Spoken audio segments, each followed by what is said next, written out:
Que la neumonía sigue siendo la primera causa de muerte infantil, o sea, en los primeros, o muerte infantil en el primer año y luego muerte en todos los pequeños menores de 5 años, ¿no? Su prevalencia es bastante alta, sobre todo en los más chiquitines, en los menores de 5 años, ¿ok? Y se presenta en mayor tasa obviamente en los países en vías de desarrollo como el nuestro. Hay que tener en cuenta que la neumonía es una infección pulmonar aguda que compromete todo el parénquima en sí, alveolo, intersticio, pleura visceral, vías respiratorias y estructuras vasculares. Su etiología puede ser virus, bacterias o algunos patógenos como hongos o parásitos. Estos son diversos y de origen infeccioso.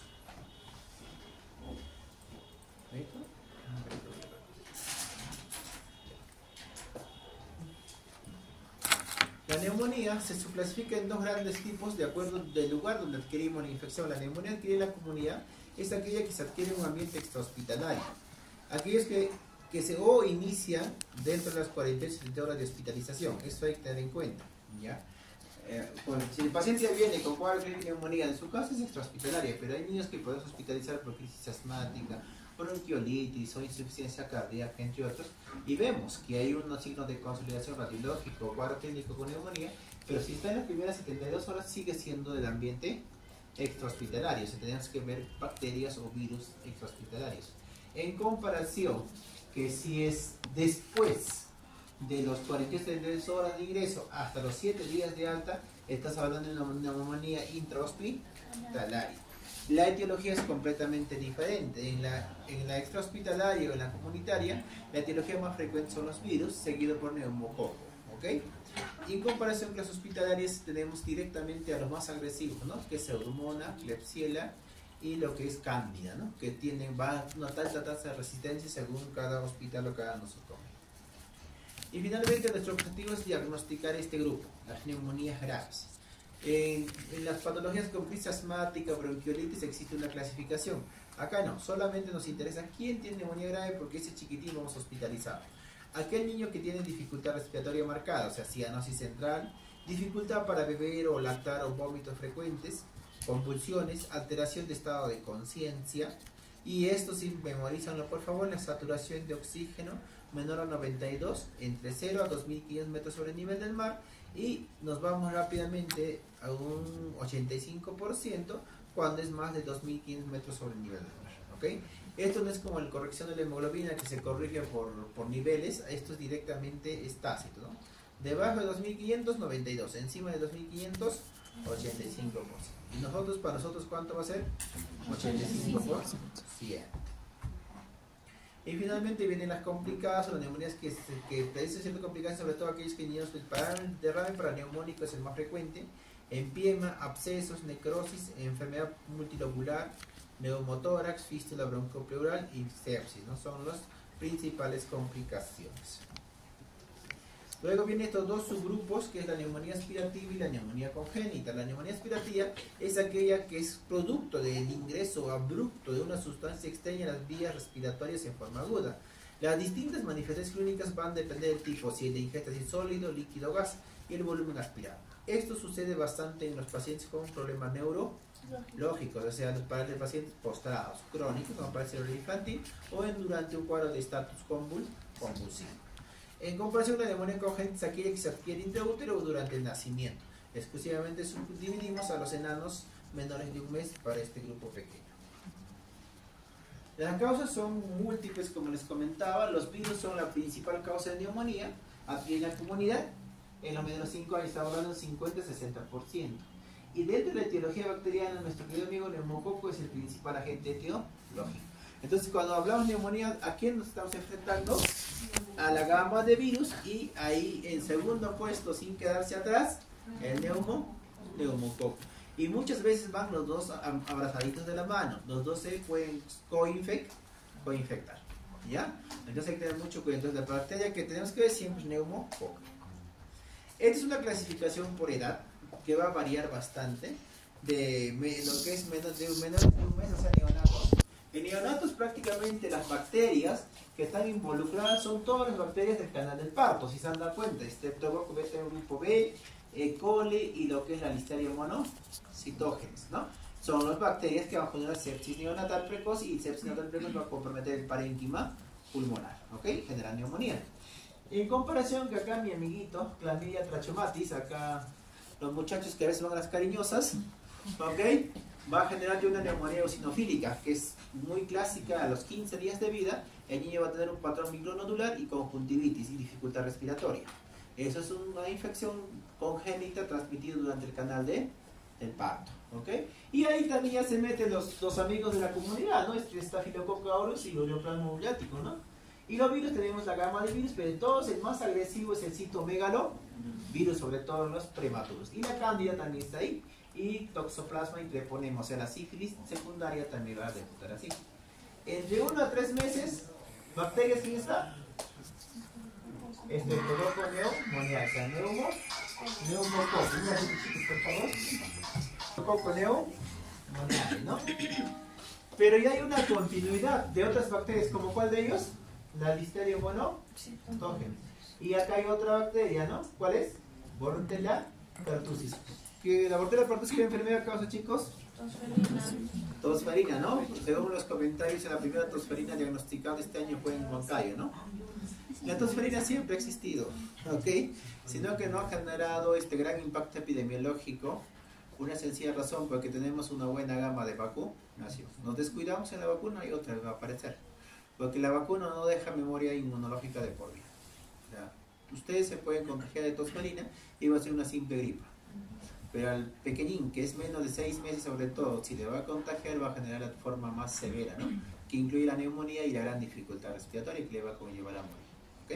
Entonces, más importante siempre la inmunización para prevenir la tosferina. Y su grupo blanco, su grupo de mayor afectación es entre 1 a 3 meses, porque ellos todavía no tienen la vacuna completa, ¿no?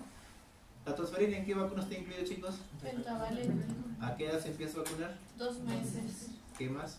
4 y 6. Ok, estos tienen una vacuna. Ok, por eso es el blanco. A los de 4 en 4 años, 11 más 29 días, ya no está como causa, ¿se dan cuenta? Porque ya ellos están coberturados con vacuna, la gran mayoría, o han sobrevivido a la infección los pobres, ¿ok? Entonces tenemos como bacteria neumococo, Aedes tipo B, cada vez menos ya por la vacuna, igual la pentavalente, ¿no? Que tiene una buena cobertura, Moraxella catarrhalis, Staphylococcus aureus, incluye la marza. Acá ya hay un debut de Mycoplasma pneumoniae y la tuberculosis, ¿no? Más de 5 años, ya prácticamente adolescentes, neumococo, Mycoplasma pneumoniae, que es cada vez más prevalente, Clamidia pneumoniae y finalmente la Mycobacteria tuberculosa. Y tenemos los virus, en todos, como ustedes ven en este grupo etario de 1 mes hasta 5 años, ¿quién es?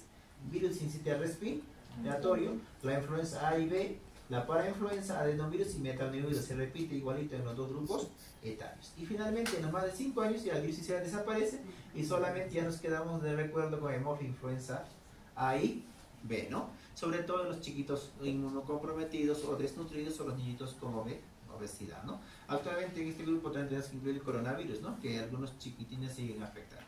Pero, por decir, él es el responsable del 60% de las etiologías y él sería 40%. Pero hay estudios que dicen que puede haber coinfecciones o mixtas afectando el 70%, ¿ya? Entonces eso hay que recordar siempre. La fisiopatología, ¿cómo se genera la neumonía? La neumonía es una infección aguda ocasionada por un desequilibrio entre la defensa del huésped, patogenicidad e invasividad del agente causal. ¿Okay? Es un desequilibrio entre las bacterias y la barrera. ¿Cómo ingresa el patógeno? Hay 3 vías clásicas: la aspiración o la microaspiración, la inhalación y finalmente la vía hematogénica. La aspiración es clásica ¿de qué bacteria? Ustedes que han llevado microbiología, les escucho. ¿Qué bacteria? ¿Cuál? ¿Virus o bacteria usa la vía aspirativa? No, bacteria. El neumococo. ¿Okay? Normalmente, si veo con todos ustedes de acá, ¿cuántos son? Debajo de cubero estamos 40, ¿no? Más o menos de ustedes, unos 10 está colonizado por neumococo. Y lo tiene en su orofaringe. El neumococo está ahí feliz. No hace infección, no le molesta, vive su vida. Pero cuando ustedes en algún momento van a tener una infección respiratoria viral, obviamente van a tener ¿qué cosa? Van a tener un proceso inflamatorio. Y dentro del proceso inflamatorio va a haber inflamación incluida en las vías respiratorias inferiores. y ustedes van a hacer un mecanismo de defensa, estornudo, tos, ¿no? En ese momento se aspiran ustedes con micropartículas que incluye el neumococo, que llega al alveolo y el alveolo es completamente estéril, genera todo el mecanismo inflamatorio. En comparación con la inhalación es usada por la gran cantidad de virus y Mycoplasma pneumoniae, ¿no? Yo paso por ahí, estornudo y ustedes lo aspiran. Pasa 3 o 4 días y se genera el cuadro infeccioso. Y la diseminación hematogénica es más en los niños menores de 3 meses, sobre todo por Streptococcus B, E. coli o listeria. O también puede ser de zonas distantes, como el Staphylococcus aureus, ¿no? Una artritis va a generar una neumonía. Entonces tenemos las 3 vías. Pero cualquier vía que llegue la bacteria tiene que superar el tracto respiratorio, o sea, su mecanismo de barrera, que es la secreción de moco, y su mecanismo inmunológico, tanto tumoral y celular. ¿Ok? Hay que tener en cuenta que esta patología afecta ¿cuánto? Más o menos 156 millones de casos de neumonía al año, es bastante alto. Y 95% ocurren en países en vía de desarrollo, o sea, en Latinoamérica y África subsahariana y Asia central. ¿Ok? El Perú, la infección respiratoria baja afecta ¿cuánto? 18.900 muertes. Estamos hablando de una tasa de 60.7 por 1000 habitantes. Entonces, en los niños pequeñitos es la primera causa de muerte, por eso es importante. En los últimos 30 años, las muertes por infección respiratoria aguda baja se han mantenido en el primer lugar. Como ven ustedes, tiene picos, sobre todo este es un resumen entre la semana 22 hasta la semana 36, su pico más alto está coincidiendo con el invierno, ¿no? En la costa lo que es el invierno húmedo y acá nosotros el friaje, ¿no? Los dos generan mayor tasa de neumonía y obviamente mayor tasa de muerte. Pero ¿quiénes fallecen? El tiempo promedio que demoraron los usuarios en buscar atención desde el inicio de los síntomas es 4.3 días, un rango de 3.2 a 5.4 o de 0 a 56 días. O sea, algún momento ellos acudieron a buscar atención médica, sino que no hubo una buena respuesta de los centros de salud. ¿Okay? 75% de fallecidos, la primera atención fue dentro de los 4 primeros días iniciados los síntomas. O sea, ¿qué pasó? El 75 no le diagnosticaron neumonía. Así de sencillo, ¿no? Se murieron. ¿Y quién es el responsable, chicos? El futuro de ustedes, ¿no? Cuando hagan cero. ¿Ya? Pobrecito que se les muere una neumonía, van a ir al comité todavía. La medida de días transcurridos entre la fecha de la primera atención y la fecha de defunción es ¿cuánto? 8.3 días, o sea, una semana. Les da una semana para que hagan un buen diagnóstico, un buen tratamiento y hasta que lo puedan transferir. Entonces prácticamente en otros países, por eso con esta pequeña diferencia digo que en países como Europa y Norteamérica no hay fallecimientos por neumonía en los niños, pero que su respuesta es bastante alta, ¿ya? Entonces nosotros no debemos fallecer. Mientras que el tiempo promedio de enfermedad es 9 días. El 75% de los niños fallecen dentro de los 12 días iniciados los síntomas, ¿ok? No fallecen rápido, no es que fallecen en un día por neumonía. Según los estudios peruanos, la tasa de resistencia bacteriana ha aumentado bastante. En los estudios de este último reporte de Lima, que se ha identificado el neumococo invasiva, tanto en sepsis y neumonía, la resistencia de acitromicina es 82%. ¿Okay? Prácticamente de 10, 8 son resistentes. Eso algún docente tal vez le diga, o un adulto ya han enseñado, ¿no? Acitromicina cubre ¿qué? Neumococo y micoplasma, hay que darle. Tal vez han escuchado esa frasecita clásica. Pero en niños no funciona. El neumococo es resistente a citro al 100%, prácticamente 80%. Al cotrimoxazol, a la clindamicina es bastante resistente, pero es sensible a cloranfenicol todavía. La resistencia a penicilina para cepas causantes de la neumonía, la CIN es de 14.4% de resistencia intermedia y 13.8% de resistencia alta. Si sumamos los dos, prácticamente tendríamos un 19.2%, o sea, 19% de resistencia a las penicilinas, completamente inversa a la citromicina. Entonces, ¿qué van a usar ustedes? Una penicilina, una amoxicilina. Pero la dosis vamos a hablar ahorita cuando lleguemos a la hora de la terapéutica. ¿Cuáles son los factores de riesgo, chicos? ¿Quién está más riesgo? Los chicos, miren, los factores de riesgo ambientales tenemos a la contaminación por humo de combustión de compuestos orgánicos, madera, bosta, otros, exposición o tabaquismo pasivo y así, amino. A ver, ustedes con sus grandes conocimientos de medicina interna, ¿qué hace el tabaco en el pulmón? ¿Cómo? Le dice, hola, alveolo, ¿cómo estás? ¿Qué sustancia se produce? Ya, la nicotina. ¿Ya qué hace la nicotina en el pulmón? En sí, acuérdate que el tabaquismo te va a liberar un hidrocarburo. El hidrocarburo directamente hace un daño tisular directo a nivel pulmonar. Entonces, tanto la bosta como el tabaco son hidrocarburos que llegan al parénquima pulmonar y generan una inflamación de la mucosa ciliar. Y en los pequeños que todavía están en desarrollo, con mucho más razón, producen una cicatrización anómala que le predispone a tener bronquiolitis o neumonía. Hacinamiento es lo mismo. ¿Cuándo se habla de hacinamiento? ¿Cuántas personas en una habitación tienen que dormir para decir que están hacinados? Acá no están hacinados ustedes, ¿no? Porque cumplimos el protocolo. ¿Cuándo se dice? Más de 4 personas en una habitación. Se habla de hacinamiento, o sea, papá, mamá, más 2 chiquitos en un cuarto y es así. El hacinamiento aumenta las infecciones virales mucho más rápido que no hacinados. Y los más afectados son los más chiquititos. Luego tenemos la ausencia de lactancia exclusiva. Eso es importante. Hay estudios demostrados que la lactancia materna exclusiva hasta los 6 meses es un factor protector para neumonía, para bronquiolitis, para gastroenteritis al 80%. O sea, de esos chicos solo 20% se van a enfermar de estas patologías y los 80% van a ser protegidos. ¿Ok? Eso hay que tener en cuenta. La vacunación incompleta ausente, ese es uno de los factores, una de las variables en quiebre que en estos últimos años, con este gobierno desastroso, hemos bajado nuestra tasa de vacunación del 95% a un 85% y ya estamos viendo los estragos. ¿Ok? Entonces hay que tener cuidado de eso. No práctica o práctica inadecuada lavado de manos. Eso hay que siempre incluir a los chiquititos y educar a la familia a lavado de manos. Asistencia a guarderías, lamentablemente es cierto, los chiquitos por necesidad económica van a las guarderías y actualmente las puna más, ¿no? Con los mocos, con las gripas y se contagian. Ahí también hay que incluir a los pre-kinder, los chiquitos que van de 2 a 3 años, los kinder, igualitos como una guardería, en otras palabras. Ellos tienen más riesgo de neumonía, bronquiolitis, otitis y sinusitis. Contacto con persona enferma, eso también es importante. Si yo tengo un familiar, papá, mamá, con infección respiratoria superior, tengo 2.5 veces más de adquirir una infección baja como una neumonía, porque yo soy el contacto intradomiciliario, ¿no? Si yo con alguien me cruza en camino, me va a estornudar, tengo menos riesgo, pero si ese alguien va a dormir a mi costado, hasta que me va a contagiar, ¿no? Es lógica. Entonces hay que tener mucho cuidado con eso, ¿ya? Y finalmente los inherentes, ¿no? Inmunodeficiencia, fibrosis quística, existencia primaria, síndrome de Down.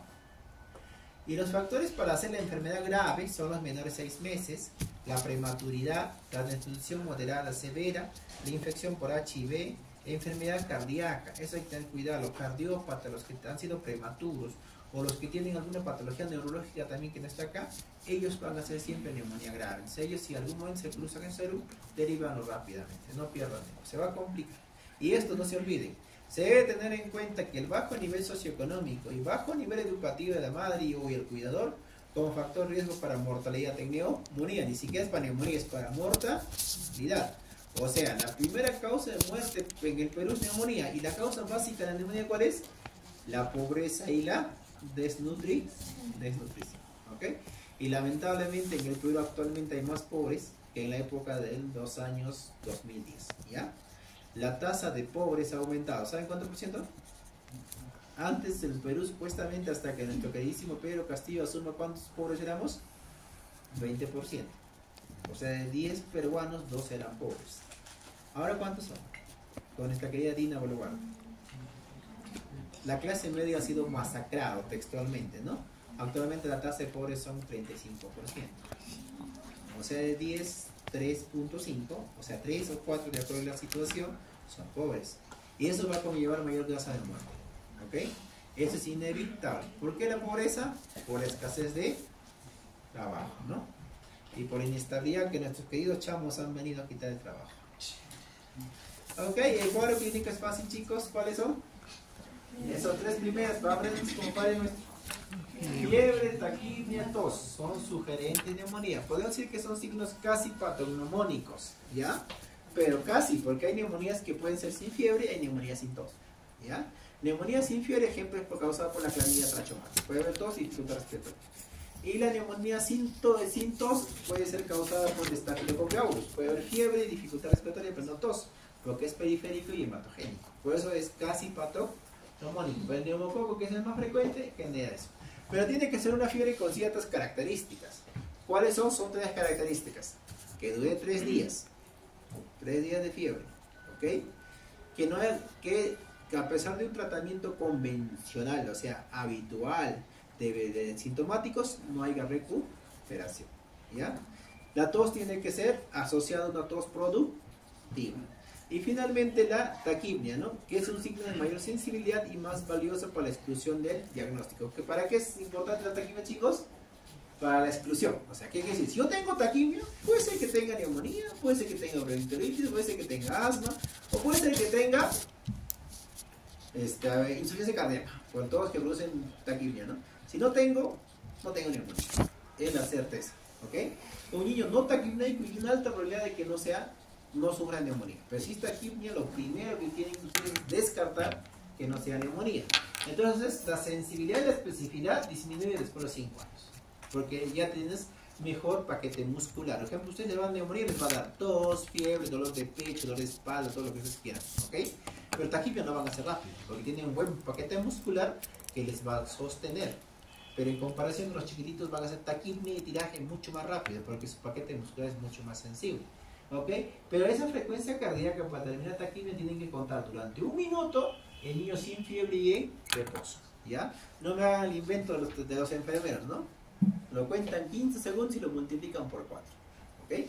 Eso no se hace en la frecuencia cardíaca de los pequeños, frecuencia respiratoria, porque ellos hacen pausas. Por un momento respiran rápido, luego hacen una apnea y vuelven otra vez a respirar, ¿ya? Entonces, 1 minuto. Y hay niños sin fiebre y sin reposo. No hay una manera de diferenciar según la zona taquipnia. Taquipnia es igual en Lima, taquipnia es igual acá, ¿ya? Esto es lo que la OMS nos ha puesto, y todos hasta los 5 años ya lo sabemos como Padre Nuestro. En niños de 2 meses la taquipnia es más de 60 por minuto, entre 2 a 12 meses más de 50 por minuto, entre 1 a 5 años más de 40 por minuto, y más de 5 años 20 por minuto, o sea, como un adulto. Pero lo más importante son estos primeros 3 grupos, que tienen muy buena sensibilidad, ¿ya? Entonces, lo primero es ir a demostrar la fiebre, que la tos sea húmedo, y contar nuestra frecuencia respiratoria en 1 minuto y ver si está taquipnéico. Si está con fiebre, tos y taquipnia, es neumonía, hasta descartarlo lo contrario. Y en examen físico, obviamente tenemos que demostrar el uso de músculos accesorios, o sea, taquipnia. A la auscultación, el signo más característico es la disminución del pasaje del murmullo vesicular, o sea, disminución de murmullo en los menores de 1 año y medio. Y luego los crépitos, que es clásico en los mayores de 1 año y medio, ¿ok? No se escucha crépito en los menores de 1 año y medio, acuérdense eso. Solo disminución de murmullo, porque los alveolos están como ustedes, completamente separados, ¿ya? Pero ¿hay alguien cogido la mano por ahí? Ninguno, ¿no? Recién los poros de Kohn y los canales de Lambert se forman al año y medio. Ahí recién escuchan las palabras. Antes es disminución de murmullo, solo matines. Y los niños más grandes puede haber egofonía, broncofonía, soplotura. Numerosos estudios han confirmado la evidencia previa de que no hay manera de distinguir entre los agentes etiológicos en forma clínica o radiológica. No puedo decir si estos virus o bacterias en los estudios laboratoriales o radiológicos. Acá están los criterios para neumonía grave, les repito: dificultad respiratoria marcada, o sea, politidad relativa nasal tejido, diagnóstico central o apnea intermitente, dificultad para beber, lactar o vómitos frecuentes, alteración del estado sensorio, convulsiones, y la saturación de oxígeno. Por favor, no se olviden, memorízanselo esto les va a servir, aplica tanto para niños y adultos, ¿ok? Y finalmente, todo neonato, una neumonía se va a considerar como grave. El diagnóstico es completamente clínico, no me digan no tengo radiografía para hacer el diagnóstico, ahí sí bien claro. Es una análisis detallada de antecedentes familiares y personales, examen físico muy cuidadoso, signos, síntomas característicos que son fiebre, tos y taquipnia, que es la triada, y finalmente asociado a politirax, quejido, aleteo nasal. Cuando llego al diagnóstico, tengo que hacer un diagnóstico diferencial. De los más pequeñitos, la más común son las cardiopatías, anomalías anatómicas cardiopulmonares, como cardiopatía congénita, quiste de esofágica, quiste esofágico, enfermedad de reflujo gastroesofágico. En lo más de 1 mes en adelante, bronquiolitis, asma, aspiración de cuerpo extraño, telectasia, insuficiencia cardíaca, sepsis y acidosis metabólica. Y enfermedades pulmonares crónicas, y finalmente neumonitis por aspiración en los chiquitines más grandes. ¿A quiénes voy a hospitalizar? Están todos los criterios acá, ¿ok? ¿Se lo van a memorizar? Sí, ¿no? Pero tienen que memorizar, ya les he dicho en grupo de rotación, para ser pediatra tienen que tener una memoria de elefante, ¿no? Si no van a andar con su tablero, como mis residentes, así con su hojita ahí como locos, porque no se van a acordar los scores, porque en pediatría se maneja bastante scores, aunque más que en adultos, ¿ya? Pero estos son criterios, pero les voy a resumir en 3 cosas nomás que ustedes tienen que aprender. Neumonía grave, o sea, si un niño tiene tirajes, un niño presenta una saturación menos de 85, si un niño está con vómitos, está deshidratado, ya se considera con neumonía grave, ¿ok? Segundo son las neumonías con complicaciones, ¿ya? Tercero son los chicos con patologías o malformaciones o patologías comorbidas como cardiopatías congénitas o malformaciones, sería el tercer criterio. Y el cuarto criterio es la edad, a los menores de 6 meses, toditos tenemos que hospitalizar. Y finalmente el quinto, ¿cuál sería? Riesgo social, cuando tanto la institución y como los cuidadores no garantizan una adecuada respuesta al tratamiento. Entonces, una neumonía grave se va a hospitalizar, una neumonía complicada se va a hospitalizar, un paciente con una comorbilidad se va a hospitalizar, todo niño menor de 6 meses se va a hospitalizar, y finalmente si el cuidador o el centro de salud no tiene la suficiente respuesta, tiene que ser hospitalizado. Tendríamos 5 criterios resumidos para que ustedes sí se lo pueden memorizar. Entonces, pero ya para más conocimiento, si alguno de ustedes quiere hacer pediatría o para que ingrese a UCI, la necesidad de un soporte ventilatorio, signo de dificultad respiratoria inminente o falla o monitoreo cardiopulmonar en cuadro de sepsis, ¿no? Son los 3 criterios para ingresar a una UCI. De otros exámenes auxiliares, bien claro acá dice, no se sugiere el uso rutinario de exámenes auxiliares de laboratorio para el diagnóstico de neumonía. No se sugiere.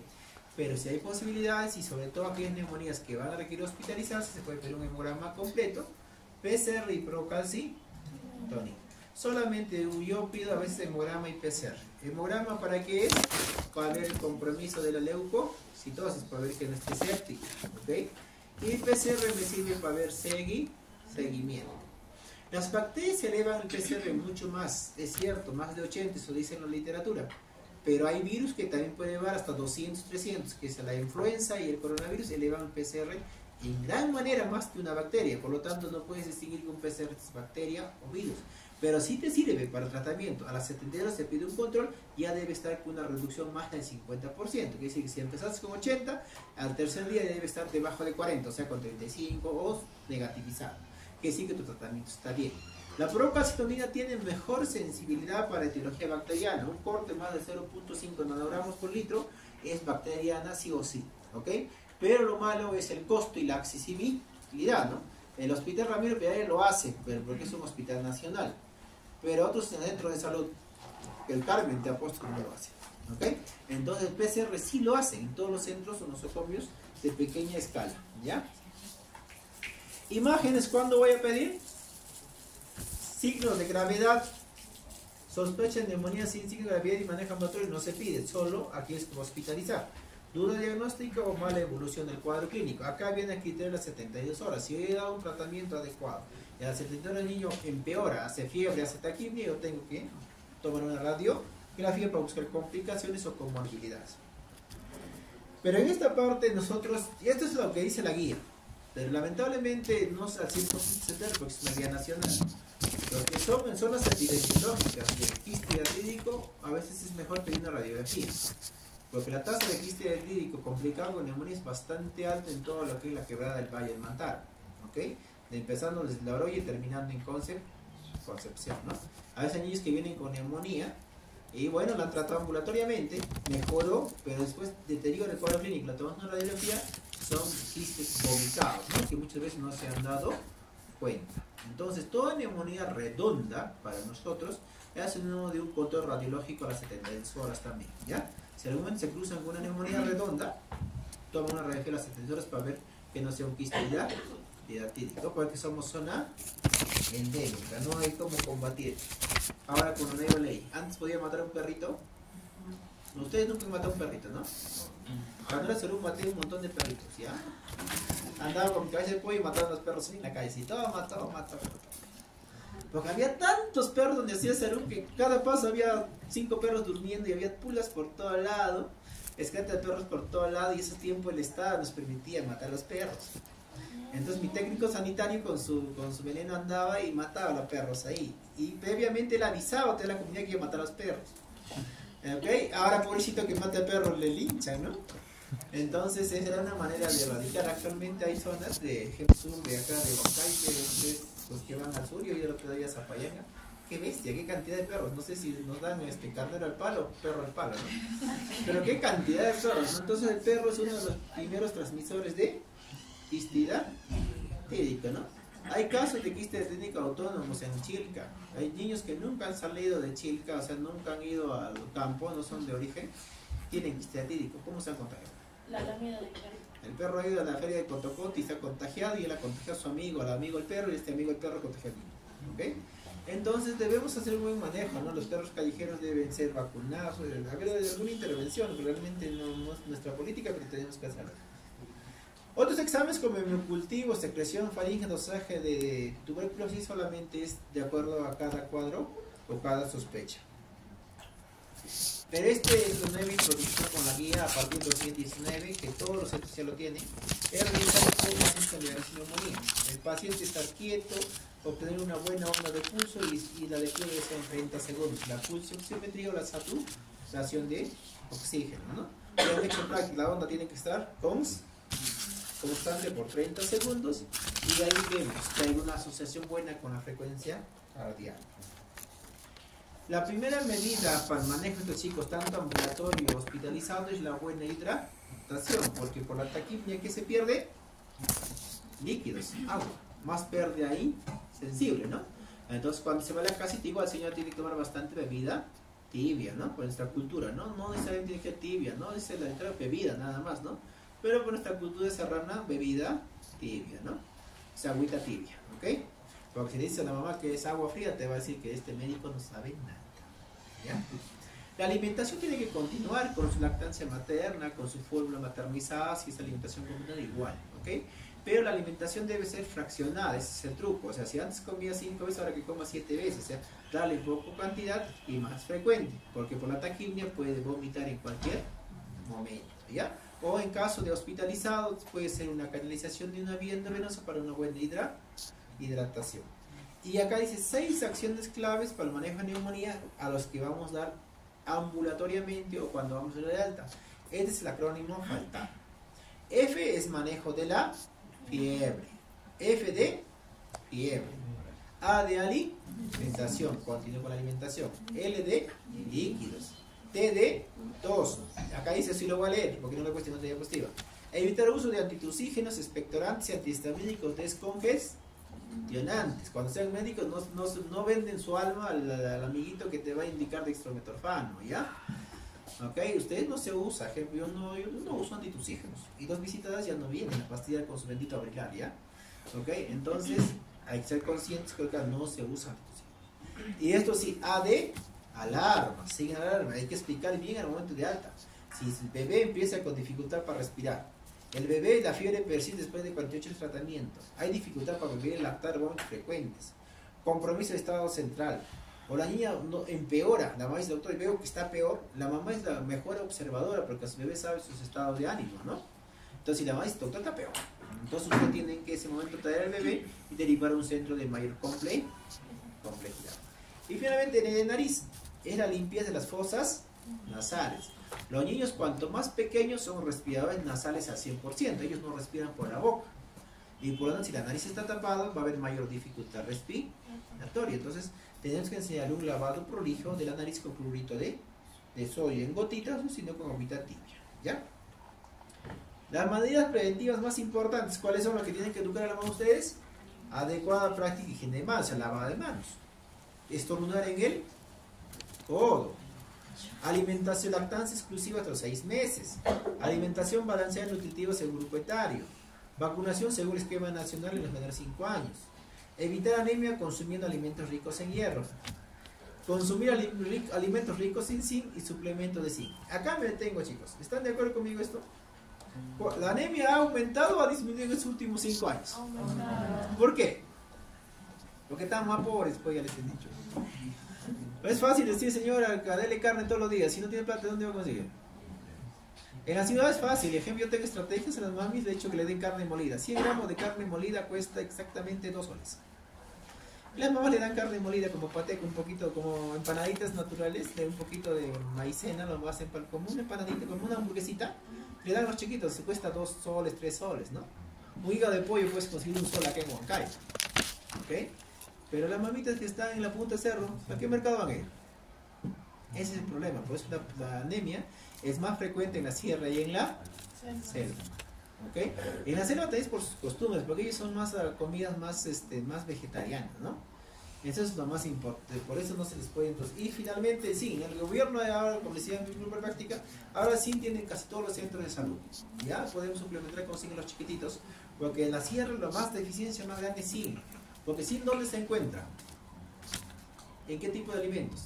Productos marinos, ¿no? O sea, pescado, mariscos y frutos secos. ¿Ustedes han comido frutos secos de niño? A ver, alza la mano los conscientes y honestamente. Uno. Frutos secos. Sí, ni la mitad. Te apuesto, la misma pregunta hago en la calle y te apuesto que comí 2. Es más costoso y no hay mucho hábito, ¿no? ¿Ok? Entonces, sí se consiguen frutos secos y en pescado, ¿no? Pero lamentablemente aquí en la sierra también la ingesta de pescado es pobre. La trucha no tiene mucho zinc. La trucha tiene buena cantidad de proteína y hierro, sí, pero zinc no tiene. ¿Ok? Hay que tener cuidado con eso. Entonces, si ustedes suplementan con zinc, bien, les va a ayudar mejor su sistema inmunológico de los pequeños, pero mínimo por 3 meses, no le van a dar por una semanita, 2 días, ¿ya? Evitar exposición, contaminación ambiental, inevitable esto, chicos. Huancayo es ahora una de las ciudades más contaminadas, ¿no? Porque mi vecino tiene 3 carros, ya creo.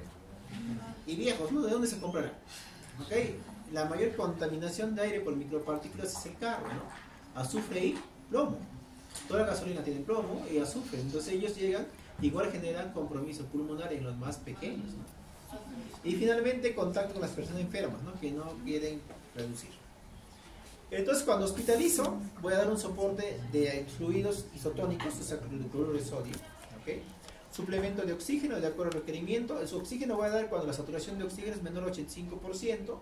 Signos clínicos de insuficiencia respiratoria y cianosis. Ya hay que tener cuidado con esto. Porque hay colegas con gran experiencia cometen este error garrafal. Está saturando bien, ¿y por qué le voy a dar oxígeno? Pero tú le ves al pobrecito taquinéico con tiraje, pues satura bien. Quiere decir que este pequeño está luchando para tratar de compensar su hipoxia, ¿no? No vas a esperar que el pobre haga hipoxia, ¿no? Tú le das oxígeno, su patrón respiratorio se reduce y la recuperación es mucho más rápida. Entonces, son 2 indicaciones clásicas: saturación menos 85 y cuando hay signos clínicos de insuficiencia respiratoria, o sea, tirajes, ¿ok? Y cianosis, ya pues cualquier mundo ya sabe que es cianosis y oxígeno, ¿no? Acá están los sistemas de flujo que ustedes pueden usar. Eso es práctico, cuando hagan su internet lo van a aprender la adaptación. En cuanto a la cobertura antibiótica, vamos a ver de acuerdo al grupo etario, la severidad del cuadro y la sensibilidad. Siempre hay que conocer nuestra realidad de sensibilidad local y nacional. En los menores de 2 meses, sospecha clínica y antecedente, se iniciará una terapia beta-lactámica como ampicilina y aminoglucósido, o sea, amicacina y gentamicina, ¿ok?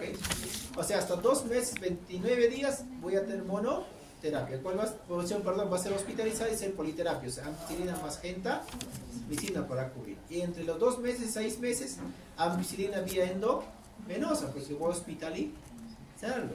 Entre 6 meses a 12 años es de acuerdo a la sospecha o la etiología bacteriana. Entonces, si va a ser ambulatorio, se va a ir a la casita, ¿cuál va a ser mi mejor cobertura antibiótica en los mayores 6 meses? Repito, menores 6 meses se hospitaliza. En los mayores, ¿qué le voy a dar? Amoxicilina. ¿Cuánto? 90 miligramos kilo día, dividido cada 8 horas por 7 a 10 días, máximo 4 gramos. Eso es importante en pediatría, porque hay niños gorditos que te va a salir 6-7 gramos, puedes intoxicarlo también. Siempre hay que ver los máximos. Y el segundo fiel amigo es el clorfénico, 50 miligramos kilo día, bioral dividido cada 6 horas, máximo 4 gramos por 7 días. Y como alternativa para los niños más grandes, sobre todo mayores de 5 años, tengo la eritromicina, citromicina, que son los macrólidos. Optamos por la citromicina, que es una sola vez al día, 10 miligramos kilo día, bioral cada 24 horas por 5 días, máximo 500 miligramos. Porque la eritro y la clarita es bastante poco tolerante, es bastante amargo y no lo quieren tolerar los pequeños. En el tratamiento ambulatorio siempre hay que evaluar a las 48 horas, no se olviden eso.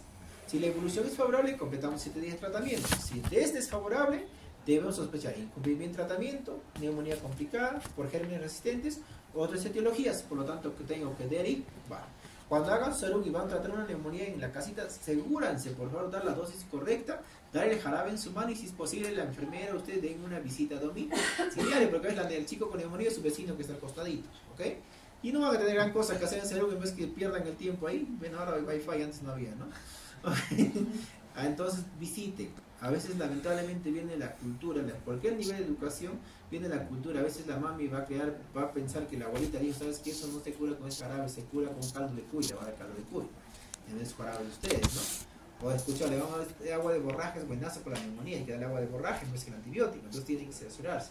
O le pasan un huevito para que baje, ¿no? Entonces siempre hay que luchar con la cultura de las personas, ¿no? Yo le puedo dar tu agua de borraja, así se sea su pinche hervida de usted, pero le das mi antibiótico, ya, no nos peleemos, ¿ok? Entonces llegamos a un acuerdo, ella le da lo que quiere, pero da mi antibiótico. Entonces nuestro antibiótico hace su utilidad, ¿ok? Eso es muy común. Otros medicamentos hay que tener en cuenta nuestro fiel paracetamol, que está en todas nuestras instituciones, la dosis es de 15 miligramos kilodosis, máxima 50 miligramos kilo día dividido oral, ¿no? Tratamiento antibiótico dividimos en los menores 2 meses, ya le he dicho, ampicilina más ampicilina más, dice gentamicina o amigacina. Acá está en la dosis, se lo pueden aprender chicos. Y los niños complicados, hospitalizados, pero sin complicaciones. Tenemos a la ampicilina, incluidos los menores de 6 meses, 100 a 150 miligramos kilo día. Y la dosis es bastante alta, es 100 a 150 a 200 miligramos kilo día. Hay estudios que reportan que se puede usar hasta 300. ¿Okay? La dosis es bastante alta. Cloranfenicol y la penicilina G sódica, cada vez menos usada, ¿no? Igual a las 46 horas debemos evolucionar a nuestro paciente. Si va bien, completar los 7 días. Si va mal, ya debemos sospechar una complicación, una neumonía complicada, germen resistente o otras etiologías. Si es complicada, tenemos toda la gama de antibióticos y vamos a tener que luchar o adicionar este medicamento, que es la ceftriaxona. Recién una neumonía complicada se opta por la ceftriaxona, también una dosis bastante alta, 75-100 miligramos kilo día, dividido cada 12 horas, máximo 2 gramos día. ¿Okay? Los signos de alarma, como antes he leído ya, lo mismo que lo que tenemos que explicar, nosotros también tenemos que tener conocimiento.